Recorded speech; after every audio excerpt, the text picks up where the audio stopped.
Hey guys, welcome back to my channel. Thank you. I appreciate you guys watching the videos. If you are new and this is your first time, where you been? Where you been? All right, no, but welcome. I'm Michelle. Channel is All Things Notary by Michelle, and I usually just kind of rant about my personal experience as a loan signing agent. My rants are meaningful because I do, I do provide, some tips that you can use, and hopefully some mistakes that I make, you won't make, okay? So today's rant is about a signing that I had today, right? So we all have signings, most of us every day, right? And so all our signings are perfect, right? Like there is not one signing that you have that doesn't go flawlessly, right? Wrong. And if you answered yes, you probably haven't even taken a closing yet. So there is no perfect closings. You may have a few that go seamless. However, you will encounter those which appear to be, heading, starting out smooth, and you would think that they would go smooth, but end up not being that way.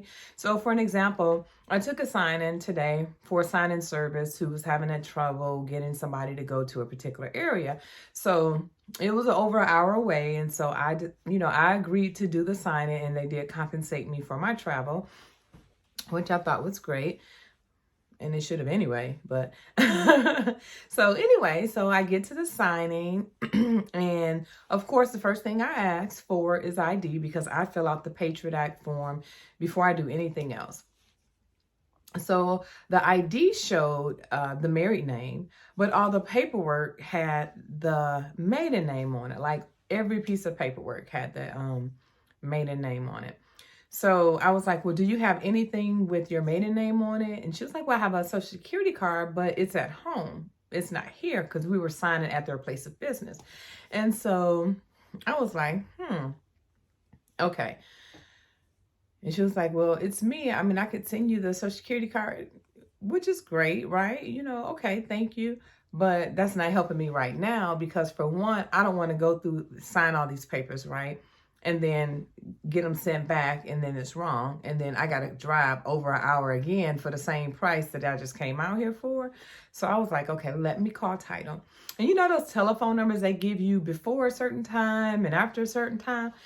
The after hour ones usually do not work for me.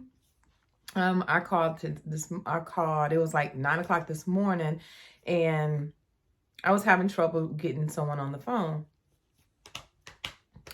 So finally got the receptionist who was working at home and she's not even in the office. And it took us like 10 minutes, long story short, it took us 10 minutes to get somebody on the phone. So get the young lady on the phone and she's looking over the documents. She was like, oh, just have her sign her maiden name. It'll be okay. Yeah, it'll be fine. And I was like, okay, so you're telling me that it's okay for her to sign her maiden name, and even though that identification is showing her married name. And she was like, yeah, she can just go ahead and have her sign. And then I was like, okay, so if that's what you're saying, I need you to send me an email saying that you okayed the signature to be done this way. I need that in writing in an email. Then all of a sudden it was and then it got quiet for a second. Like, don't stop talking now. Like, okay, you was just about to have me sign, have her sign his documents with a different name than what's on the ID. So anyway, and she was like, Michelle, can I call you back? Sure, you can call me back. So she went and checked with somebody and came back. All right. So in this situation, if it ever happens to you where the name on the ID is different than the name that's on the paperwork, the first thing you're going to do is call the title company. You're going to call that number, whatever they tell you when you're at the table. If an issue arises, you call that number. But in this instance, what this particular title company had me do was they said, okay, Michelle, this is what you do.